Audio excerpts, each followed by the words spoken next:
do it one bite at a time. And the other one, a journey of 1,000 miles starts with one step.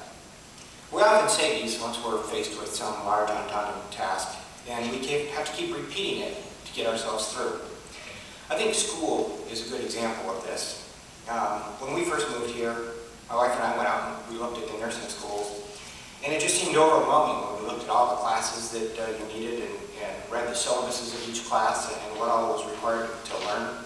It just sounded so overwhelming. It seemed like climbing Mount Everest. But we took each class and we put it into a plan, and we made sure that one class led into another, and that there was still room for sleep at the end of the day. But then Karen just plugged away. At the beginning of one of her first classes, the English class, they handed out the syllabus and they had all this list of all the papers that she needed to write by the end of that class. And Karen said that her teacher saw that she was just kind of getting a little bleary-eyed looking at it, thinking, oh my gosh. And the teacher walked over to her desk and put her hand over the list, covered everything but the top one, and she says, can you do that one? And she said, yeah. He goes, okay, then that's the one you need to focus on first. And that made it seem a lot easier. Well, we used that same thing when we were getting ready for Matt to go to school and planning out his career and taking it with blocks at a time. It seemed to go a lot easier. Well, since my wife always tells me that I can't give a sermon without Harleys or airplanes in it somewhere, I'll give another example. All of you have heard me talk about the old Harley that I was working on. About 8 years ago, my son and I went and retrieved my old motorcycle. It was the first one I ever got when I was 15. And I had restored it in the 80s, and then I made the mistake of giving it to my brother. He then parked it in his backyard in the Phoenix sun for, about a decade or so. And when I got it back, every single piece of chrome was rusted, every bit of paint was peeling, every bit of rubber was rotted, and the engine and brakes were pretty much useless solid lumps. Well, the only thing that made it look like it would ever be useful again would be to melt it down and turn it into something else. So my kid and I started tearing it apart. And when we spread it from one end of the garage to the other, it looked even worse. But we weren't going to give up. We just started one piece at a time. We took it from the ground up. We first began building the wheels, and then added the frame. And if we bought too many pieces at once, then I got in trouble with the keeper of the money. And we had to break that up into smaller chunks, so that way nothing was a budget buster. So we slowly repainted, replated, or replaced everything on that entire motorcycle. And we did it ourselves so we could keep the costs down. So when we were done, we had something we could look at and be proud of because we had done it ourselves. Well, had we paid somebody to rebuild it, it would have been a lot cheaper just to go out and buy a new motorcycle. But wouldn't it have been cheaper in the first place if I had never been allowed to get that far? A journey back home is never that far if you haven't strayed too much of a distance from your home in the first place. I'm one of those people that's always in a rush. And I'm often asked where I'm in a rush to, and sometimes I don't even know. I'm one of those people that's in a hurry for everything. And when I'm driving and I end up really, really lost, my wife often turns to me and says, well, you don't know where you're at, but you sure made a great time getting here. But even doing pleasurable things, I rush through them. And sometimes I fail to learn that actually it's better to go nowhere at times than it is to go somewhere because you don't know where you're going. In military survival school, they dropped us off in the wooded mountains of Washington State with nothing but a basic map and a compass to guide ourselves home.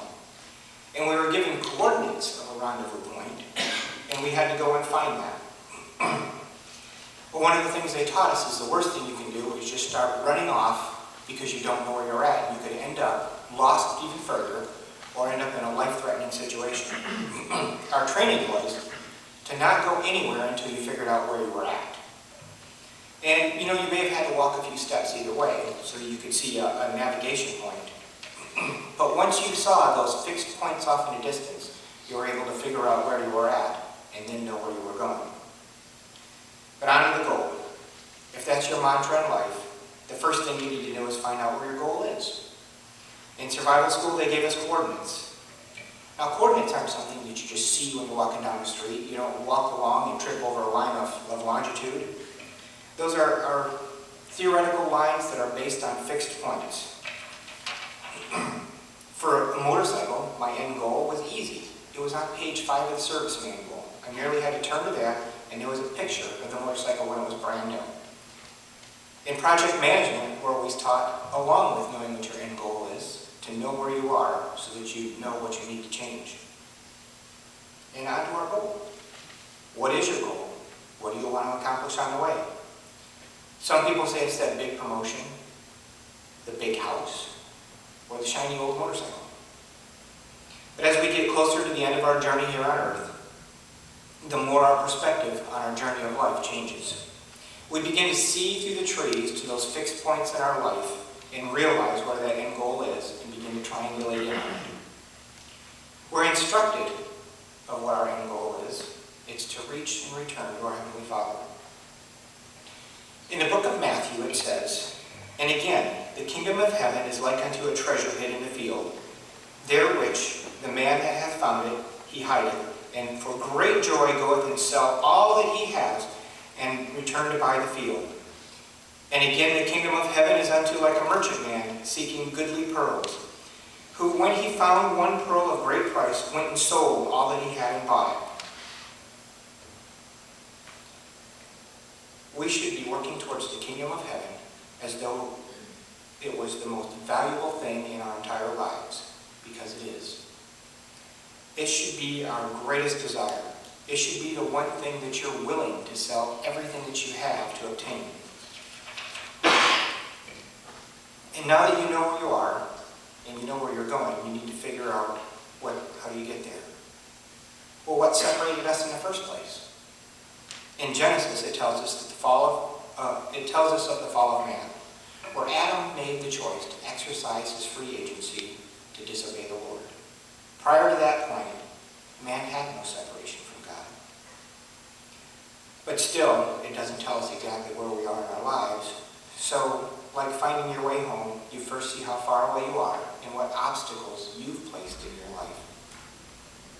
You need to look at some of those immovable objects that are in front of you that you can use as a navigation point. And our scripture tells us what all those reference points are. And it's stated as I stated earlier, the journey of 1,000 miles starts with one step. So start with the basics. You can start with the 10 Commandments. These are a list of do's and don'ts that are black and white that tell us how we begin our journey. I once heard a comedian say that there are a lot of sentences in life that you can never put "kind of" at the end of. The 10 Commandments are those very sentences.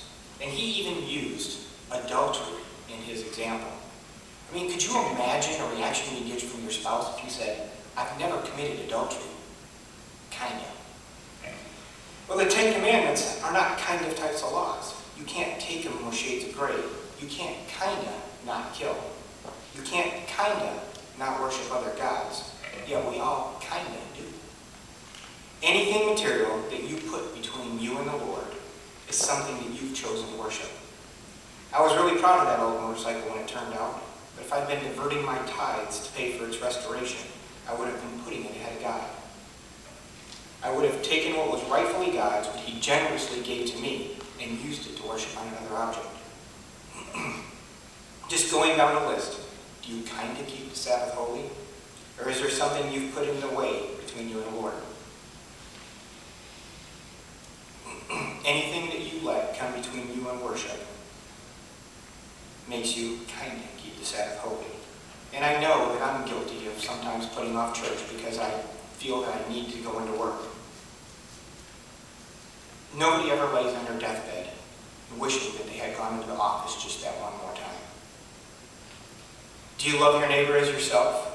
Do you treat them as you would like to be treated? Do you remember that your neighbor is everyone? Remember that your neighbor is just like you. Every one of us is separated from God. Every one of us is also struggling towards the end goal. Not all of them even know how. Not all of them are as tenacious in their efforts to get to the goal as you are. Your neighbors may be fighting some of the same demons and obstacles that you've already conquered. And your job isn't to judge, but to help them find the way through those obstacles in the end. Do you love God with all your might, mind, and strength? If you were like the rich ruler that came to Christ and said that he had followed all the laws of all of his days and asked, would he get the kingdom of heaven? Christ told him that he would have to sell all of his possessions and give to the poor. Could you do it? Do you have that kind of faith? And it wasn't that Christ was asking everybody to sell all their possessions and give them to the poor, because if everybody sold everything, then nobody would have anything. But what Christ was pointing out was that the rich ruler was not able to let go of that one thing that had shackled him from reaching the end goal. On our map of life, these are the objects that we need to overcome. When you look at your map, how far off the path are you? Are there a few minor things, or are you way out in the woods? It's not for others to judge. However, sometimes you need an external opinion because you can't see it yourself. Sometimes you can't see that forest through the trees. Sometimes you're like that rich ruler who thought that he was in a place that he wasn't. Those are the times that we need to seek the Lord in prayer, when you ask for his help and guidance. These are the times when you turn to the Scriptures.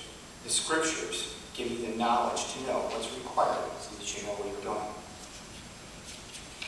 And once you know where you're at and you start making your way, sometimes you see how far you've gone and the journey seems really like a long distance. A couple weekends ago, I was part of a motorcycle escort team that was escorting some bicyclists on an 85-mile race.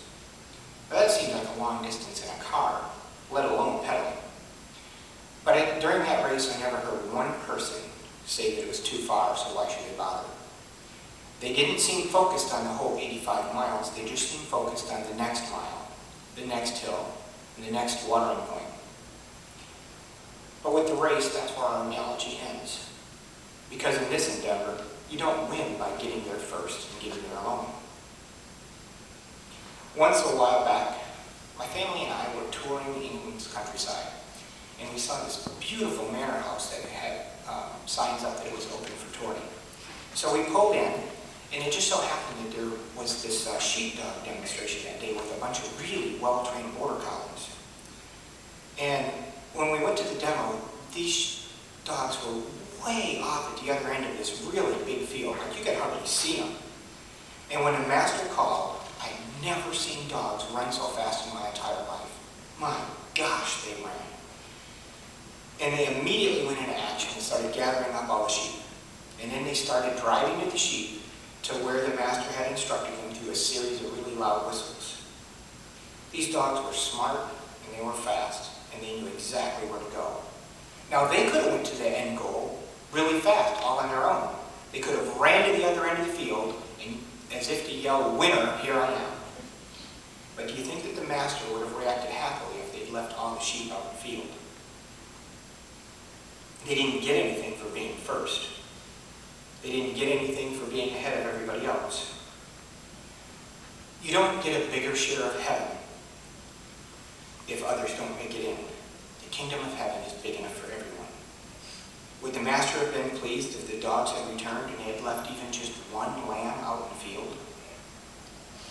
We've all seen dogs in a park chasing birds and just scattering them, just for the sheer entertainment of chasing birds. What if these dogs, for their sheer entertainment, had chased and scattered the sheep? Would the master have held them accountable for every lost sheep? What do you think the master would have done had the dogs been distracted and ran off in another direction? If you've ever seen that 3D cartoon Up, there was this dog in that, and it was a talking dog, and in the middle of all of his conversations, he would stop and yell, "Squirrel!" and then he'd run off and then come back. Well, these dogs didn't run off whenever they saw a squirrel. They were well disciplined. Nothing distracted them.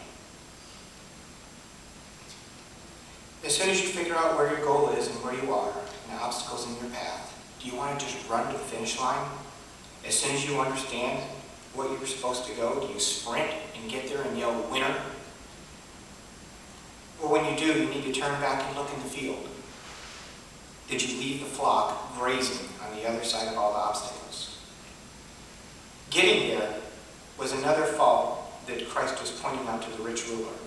The man had spent his entire life living by the law, and he was ready to jump across the ribbon at the finish line and holler, winner. And when Christ pointed out his flaw, in all of his efforts, he didn't help his fellow man. He didn't care enough about the poor that he was willing to share his wealth. That in itself can be a daunting task. What do you do if you're the sheepdog and you can't drive the stubborn flock over the goal? What if the entire flock is overwhelming and the path is narrow? What if there are obstacles on both sides of that path? Pretty soon the entire task looks so big, it's like having that dinner plate with the elephant on it. Do you stop? No. You just try one sheep at a time.